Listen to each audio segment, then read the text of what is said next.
I'm happy to be here today. If anyone watched that sort of cheesy video that I recorded, you'll know that I'm really pumped to be here today.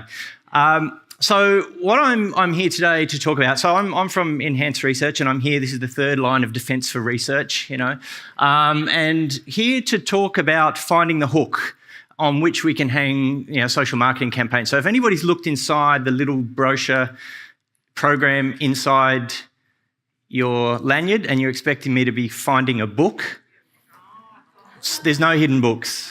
It's a hook. We're talking about hooks.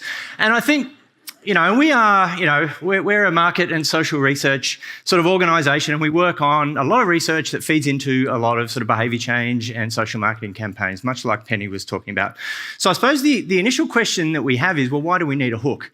We heard Melanie talking about some great sort of approaches to making sure that we're asking the right questions and actually framing the problem before we even actually go and look at the audience and look at what's going to work with them. But quite often what we see, what we do from a social sort of marketing perspective, we have a lot of, we rely on a lot of communications, within our campaigns and our programs that we run.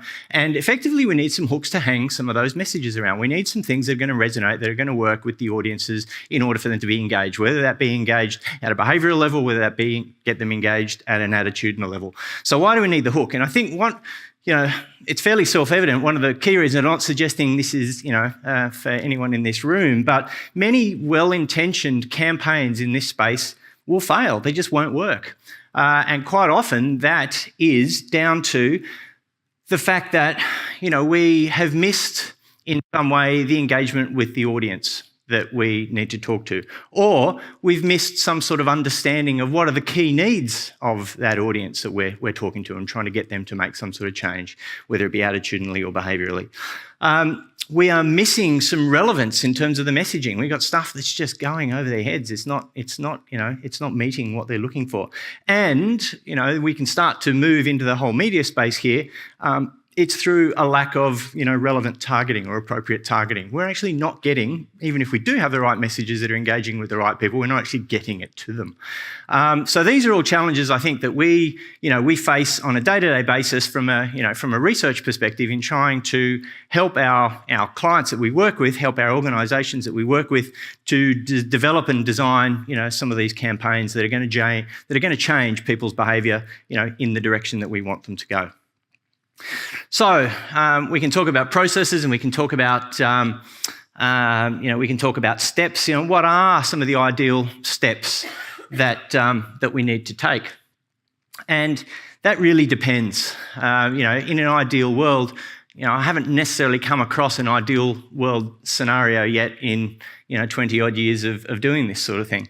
So we've got variables each time where we're addressing a problem. And again, to Penny's point, effectively what we're doing, and I think to what Joan was talking about earlier today, we have to work to devise approaches that are going to be relevant and appropriate for the challenge that we're going to face. It's not a cookie cutter approach that's going to work in all cases.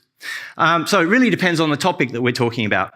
It depends on the audience that we're trying to engage with. We're going to look at some examples today, and we've looked at some examples through some of the stuff that has been presented elsewhere, where we're engaging with audiences from young people to older people to families to smokers to people who've got incorrect eating habits to people who don't exercise enough.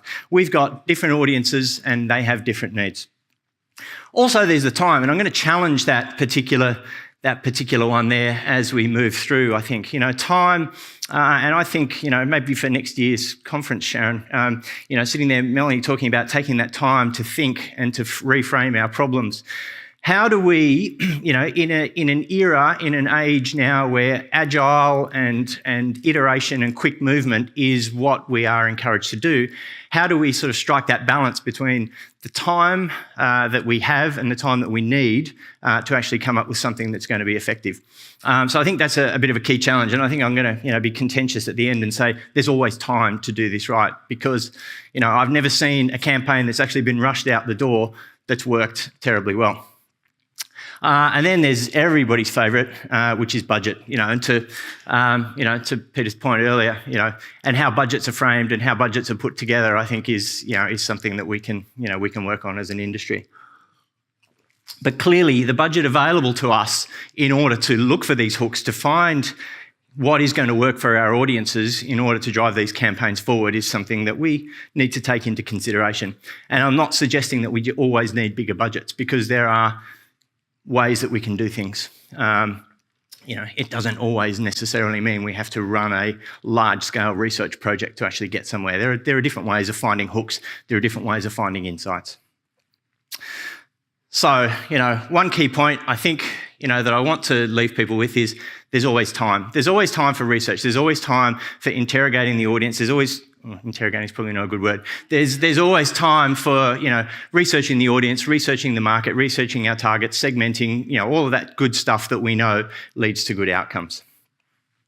So, and again, I think, this is maybe a point that might please some, with a more creative bent. I think, if we can get the hook right and we can then, trust the creative process.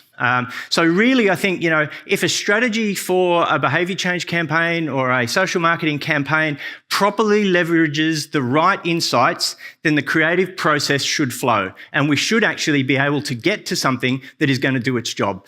Something that we don't have to throttle by running through committees. We can sit here and bitch and moan about the GAC process and, what that does to outcomes for us in some cases. But, having said that, if we can get the brief right through the insights process, informed by the insights process, then, smarter minds than mine creatively can actually make it work. And that's one of my contentions. So, in an ideal world, what might a process look like? So there's a number of steps we could take, and we could make this look like a system map and sort of put the bits of spaghetti sort of going backwards and forwards, Kim Beazley style. But so I think, where do we need to start? Typically, I think we need to start at understanding what's happened, up to this point in time. We saw that model of the 3 years and then go back to square one at year 4 and start again. Where, it doesn't matter where we are in the process, we really need to synthesize the existing insights that exist, in the market. What do we already know? What is it telling us? And we can reframe that over time. There might be something that was done a few years ago. Doesn't mean it's not relevant anymore. Let's look at it in the context of when it was done, and let's look at how that context sort of applies to today. So what's been done? What's worked? What hasn't? Why not? And what are some of the insight gaps? We often see when we're engaged in something, there's been work done before. There may have been campaigns that have run before. They may have been successful. They may not have been. But often we'll actually find that actually we don't know something. There's something that wasn't asked. There's something that wasn't apparent back then in the work that's been done previously that might be apparent now. So where are those gaps? And then let's move forward and try and address those gaps. So when we design a piece of research in this space, I'm doing the shadow thing, so I'm going to stay in front of these little sticky tape lines. When we design a piece of research, when we design some insight gathering, if you like, we need to do that, in a bespoke way, to Penny's point, but also with the change objectives in mind. What are we trying to do as a result? I could be standing here and doing a presentation in a commercial research context, and I would be putting that same slide up, but I would have the words business objectives, because effectively we're doing the same thing. If I'm here talking to a commercial organisation about framing their research, it's really what are the business objectives they're looking to achieve? What are our business objectives? And our business objectives are generally often change objectives. We want people to do something. We want them to change their behaviour in some way. So what do we need to know in order to change the behaviour that we want to change? And that's a question, I think, to Melanie's point, that we need to be asking ourselves, what do we need to know that we don't know currently that's going to help us, go through that process? So then we get into the stage of, and here's the spiel for the, for our industry, we need to be researching. Particularly if we're addressing a problem for the first time, let's lay down that baseline of formative research, let's segment the market, let's understand what's going on. This is the point where we can actually sort of look at what's the context, what's the market look like, who are the target audiences, what specific segments, are they in, how do they behave differently, how are their attitudes different, what sort of situations are they in. There's lots of lenses that we can run, through from a segmentation perspective. I've put a little sort of gap there between that point and the last point underneath that one, which is to look at adjacent audiences. And I think this is something that's often left out in this process. We'll go straight in, jump in and talk to the target market. We'll talk to the people whose behaviour we're trying to change, and we'll ignore some of these adjacent spaces. Now, who are these adjacent audiences?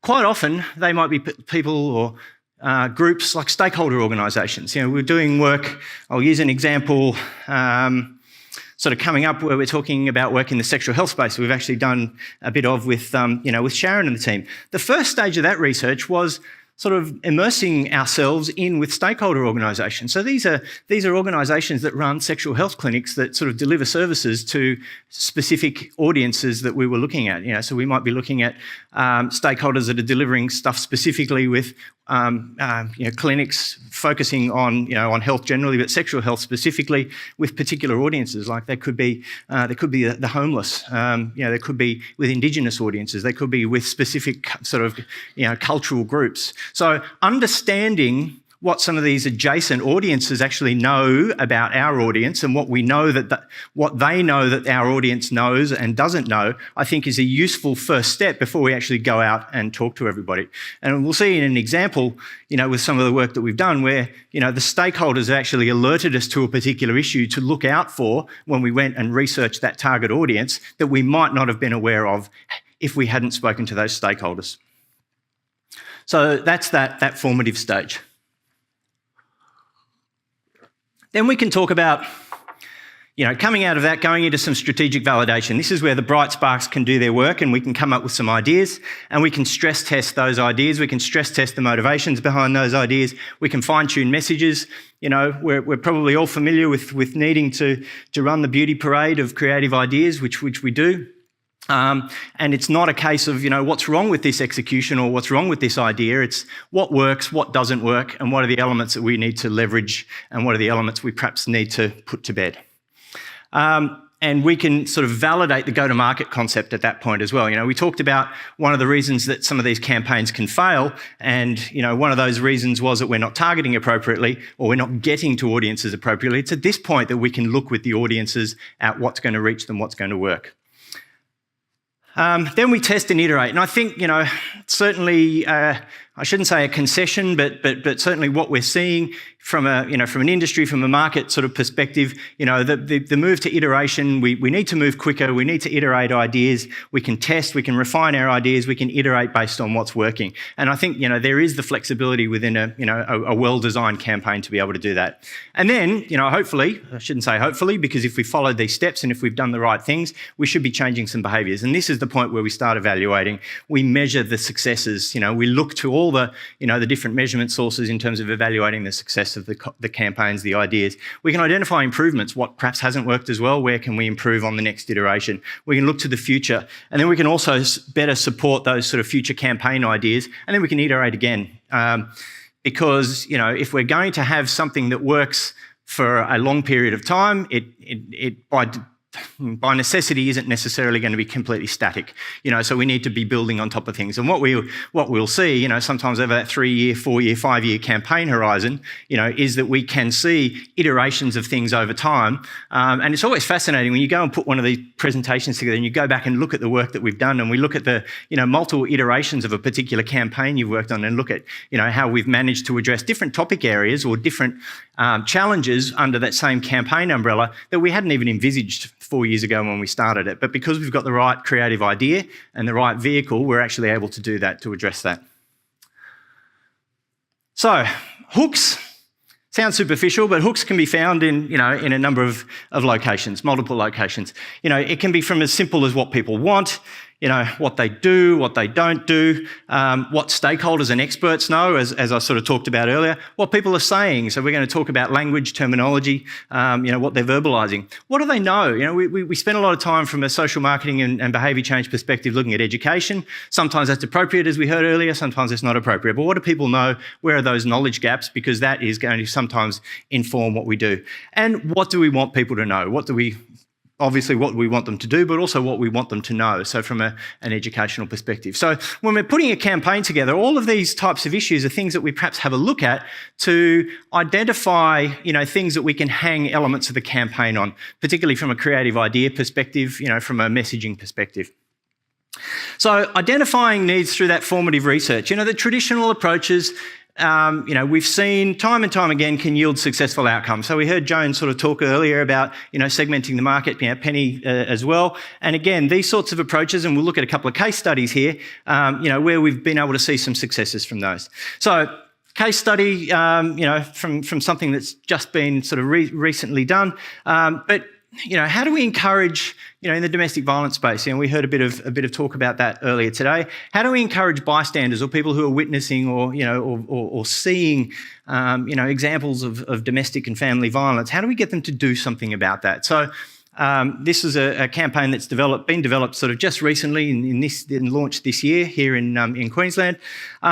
But one of the things, going back to some of the initial research that we did sort of back for the task force back in 2014 was that, identified that little sort of diagram on the right-hand side there where it was pretty clear that the familiarity that people had, with the parties involved with the domestic violence that they were witnessing or bystanding, and the type of violence that they were actually seeing were major factors that influenced their decision to intervene. We could do a process map or a system map around that, and it's fairly complicated. It's like, okay, we're talking physical violence, we're talking non-physical violence, we're talking our familiarity with the parties involved, we're talking about the exact context, the circumstances, the level of confidence we have that something is actually happening, etc.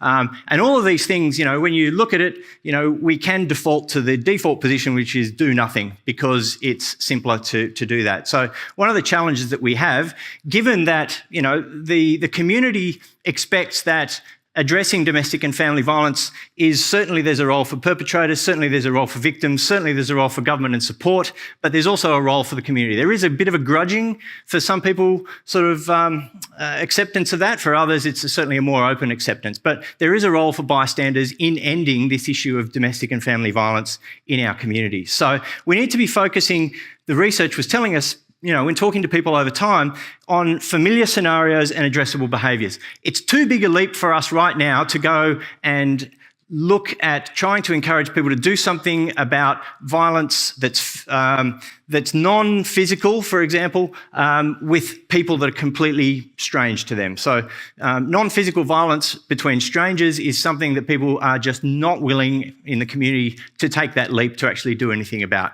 So we need to start with the low-hanging fruit, if you like, and it's look at what are some of those familiar scenarios and addressable behaviours. And we need to address people's capacity and their willingness to act. So as a result... Why even bother with you? Get back here!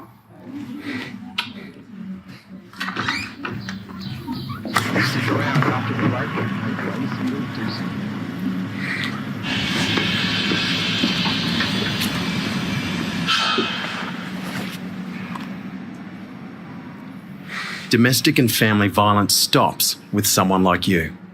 Go online to find out more. Authorised by the Queensland Government, Brisbane. Yes, love that bit. So there's something that, addressed some of those issues. One of the things that came out quite clearly through the research is that some of the scenarios that we were looking at as potential scenarios from a creative perspective, just weren't necessarily working for people. So we got a scenario which we're going to see is fairly similar to this next one. Why do I even bother with you? Get back here!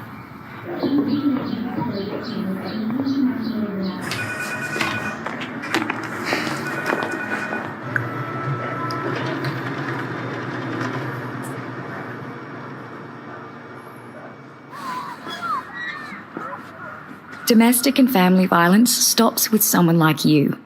Go online to find out more. Authorised by the Queensland Government, Brisbane. So we've got a scenario which is common, and clearly what the audience was telling us is that where we are most likely to experience this sort of example is we will hear neighbours, and it'll be myself and my partner who are hearing it. We're in bed and we're hearing this noise. Putting other situations in front of them aren't working as well, but that one is. And then what we actually see is that we've got two executions there. One is the one that's male focused, one that's female focused, because what we were able to see from a hook perspective is that different things were working differently based on gender. So males are reacting differently, and we actually see and without getting too complicated, we don't want to encourage. I shouldn't say we. It's not appropriate to encourage certain types of intervention behaviour, as in directly intervening in a violent situation. The appropriate method is to alert the police if there's something that's fairly physically violent sort of happening. But in that particular type of scenario where they weren't necessarily sure, the default often is in potentially sort of looking to comfort the victim or sort of offering support in that way, and that was seen as being appropriate in that particular situation. So we can see there, we've been able to use the research to determine slightly different approaches aimed at slightly different audiences. Here's another one that's been in the public domain for a while, and hopefully none of you have seen me sort of go on about this one too many times, but segmenting the smoking population in order to tailor messages there. So going back quite a few years now, we did a fairly sort of detailed piece of segmentation around smoking in Queensland. 8 distinct segments. We managed to distill those down to 2 real basic, very basic sort of groupings of usable segments. And the primary segment here showed a keenness and a willingness to quit. These are people who have been smoking for some time, and their propensity to quit, their commitment to quitting, is reasonable. They know they need to give up smoking. They're those people who are potentially almost at the edge. Often, though, they need some sort of nudge, and they certainly need some support. So in that primary segment, there was a clear sort of insight that came out of some of the qualitative work that we were doing. And that was that smoking is becoming, for these people, an increasingly isolating behaviour. It's something that we're no longer smoking with all our work colleagues. We're no longer smoking with our family. We're the last people in our social groups who are smoking. And that led to this.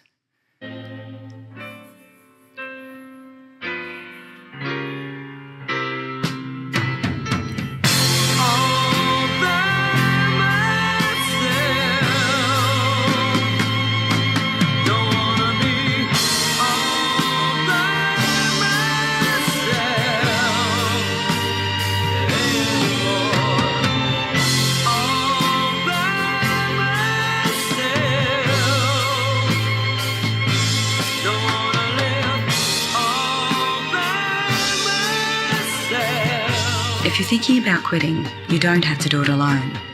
Call 13QUIT. Authorised by the Queensland Government, Brisbane. So for that particular target audience, there was the hook. There was the insight. It was an isolating behaviour, and we were able to point to a lot of success from that campaign, from that perspective. We also looked at that same point in time at a different audience, which was a younger female audience. These weren't the rusted-on smokers necessarily, younger females. And for this group, it's certainly a more social activity. There's no point in talking about smoking as an isolating behaviour when the reason that I smoke is because all my friends smoke and we all smoke together when we go out and hang out. So messages around isolation, completely useless for this particular audience. But what did come through and what did work, what did resonate, were messages around the impact of smoking on physical appearance. And we're not talking about the impact of smoking on physical appearance in terms of attractiveness to others or in terms of judgment of others. It's just what it's going to do to my body, what it's going to make me look like. It's going to make me wrinkled, it's going to make me old, it's going to make my teeth yellow, and that is something that I do not necessarily want. So again, the campaign that ran off the back of this, and I think the successes of this campaign came down a lot to the execution. We talk about execution, there's a whole other presentation around how this campaign was executed that led to the success that it actually had. But the idea of smoking having an impact on physical appearance really resonated well with this particular target audience. So, back to a point that was made earlier. We don't always know what we don't know. I'm not going to go into the whole sort of known unknowns and unknown unknowns sort of debate right now. But as an audience, as people, as target segments, we don't always know what we don't know. And so insights into knowledge gaps can really be potentially an effective campaign hook. It is, again, I can talk about low-hanging fruit, but it is something that we can aim at because sometimes it's an easier in. So, as an example, myth busting can be a potentially sort of powerful hook from a campaign, from a campaign perspective, from a messaging perspective. Some work we did around HIV quite a few years ago. The misinformation. HIV is something that we hadn't talked about as a community for a long time. So, many people thought that it wasn't an issue anymore. However, the misinformation, the wrong knowledge that people had, can easily be addressed. And there's an easy hook for us. Another one, facts and figures that we can actually glean from research can be a thought-provoking hook. We can talk about the merits of whether we need education or not from a social marketing campaign perspective. I'd argue that in some circumstances it's quite positive to have that in the early stages of a campaign. But again, we can pull some interesting facts out of some research, which we talk about being thought-provoking, but these are necessarily in some cases conversation starters. And also, for many of us, we look at it and go, what the hell, 60% of you think you can stop STIs by being on the pill. We think it's ridiculous, but that's, it is what it is. So again, facts and figures that we can glean through research can be a hook that can sort of supplement a bigger overarching sort of creative idea. Press the wrong button. So sometimes hooks might be hiding in plain sight. We talked about doing a lot of work to uncover, ideas and delving in and segmenting and looking specifically, but sometimes they're going to be more visible to us. So here's the hidden books.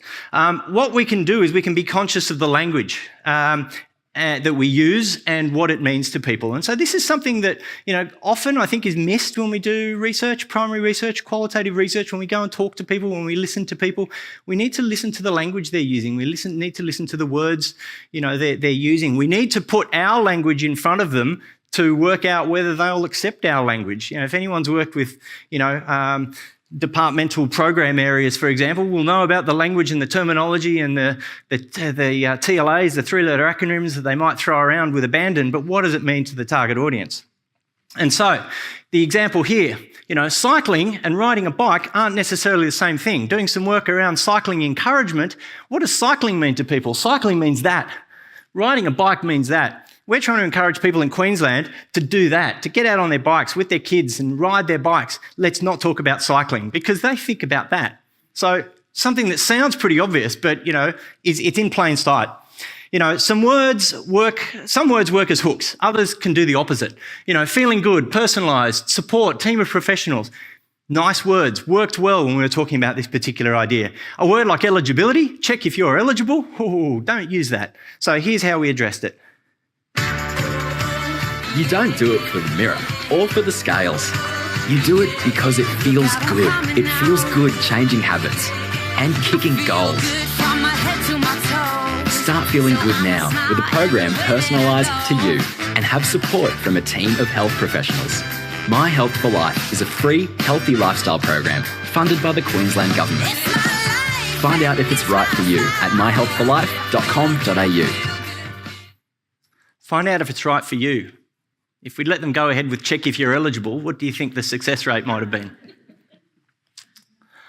So, to leave you with a few thoughts, I think, from a researcher perspective, I would say this, but let's hold fast, let's hold our ground. Let's commit to finding the hook before we move ahead. There's always time to do research. And I'm not necessarily suggesting it needs to be massive, all-encompassing research, but there is always time to look at our target markets and look at what's important. We need a strategy that's based on sound insights, and then that will deliver us a solid base for creative ideas. Let's not fight with our creative brethren. We need to be able to deliver you the brief that you need to come up with an idea that's going to work. All right. We need to look for hooks wherever they are, in plain sight or where they're hidden. Let's get creative. Let's look for where we can find these things. And then we need to refine and iterate our ideas as new hooks are uncovered. There will be new things that come up. And hopefully in the life of a campaign, it's going to live for long enough that we're actually going to get the opportunity to go back in, over the life of the campaign and look for these things over and over again and find new things that might work and take it to the next level. So with that, thank you very much. Any questions?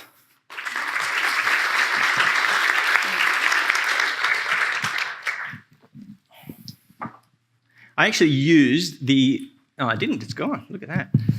The end slide, which I thought I was supposed to use that, so I'd rather finish on this one. No, this is better.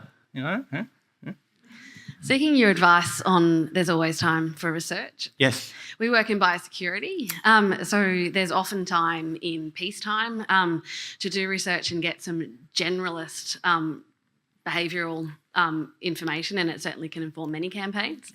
But we have incidents that come out of nowhere. They can be very different from things that we've dealt with before. The people that we're dealing with can be vastly different from the people that we've dealt with before.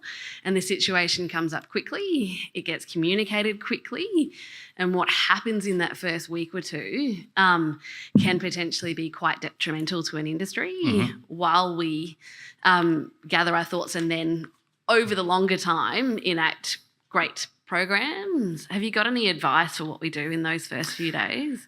Well, it is in that first few days. That the advice is that we start thinking about it at that point and don't wait. Too often what we see is that we need to go through our process internally before we can deliver you a brief, before we can go and do some research. And that doesn't necessarily need to happen. So certainly engaging early on, it doesn't necessarily mean we've got to engage with an agency to go and do that. We could be talking to stakeholders right there and then. We could be looking at that target market, target audience right there and then, going out and immersing ourselves with them, understanding what's going on.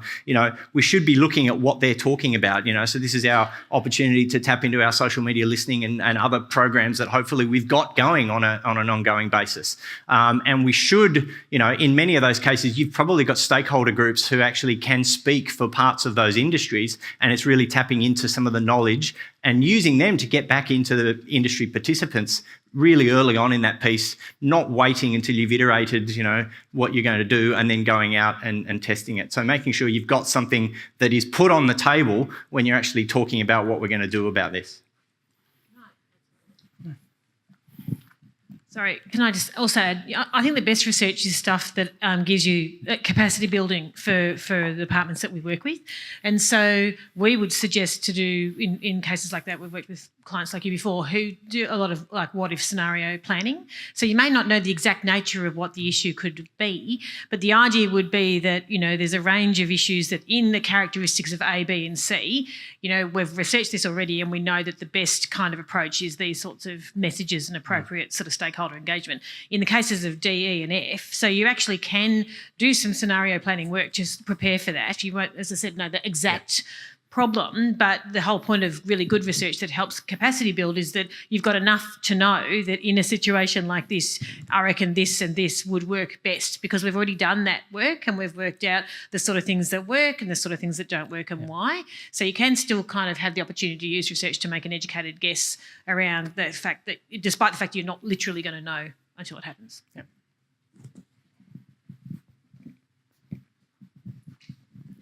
I just wanted to ask a question around the domestic violence. For me or Penny? I was going to ask you about the domestic violence campaign. Yes. Look, I was just curious because, I am from West Australia and I'm not a social marketer, so, a bit, maybe asking an odd question, but when they go to that website, or when they call the police, does that do anything? Because, one of the concerns I would have as a member of the public is I could call the cops and they'll go, well, thanks very much, and won't attend. Is it? Can you measure that sort of effectiveness? And there's certainly a sense in some audiences, on a completely different topic, was talking to an audience, about a related issue just last week, and they expressed that sort of lack of confidence, for example, in the local police in a rural regional area to respond to this particular target audience, who are a bit of a marginalised group. Having said that, that becomes a broader, overall sort of response perspective, and there are, a large number of actions off the back of the overall strategy, which are designed to ensure that, the QPS response is appropriate and there's appropriate training and all of that sort of thing in there. However, how do you address, I suppose if the question is how do you address the lack of confidence that people have in the community, I think, certainly one of those is, it's reinforced by messages coming down and what we're actually doing physically and tangibly about that strategy. We're skilling up the police force. We're, creating specific domestic and family violence magistrate courts to deal with the issue sensitively, etc. All of those sorts of messages partnered. The campaign's not going to do it on its own, but this particular campaign was just designed to get people to be conscious of the fact that they had a role to play and that we could give them some empowerment with some strategies and tools, which if they go to the website, there'll be some strategies, some ideas about what to do in certain scenarios, what to do in certain situations. And you'll notice that the end frame of the male execution is the guy sitting on the phone looking at the website, because that's about all we could expect males to do, other than say, I'm going to bust in next door and punch the guy's head in because he's berating his wife. And we don't want him to do that.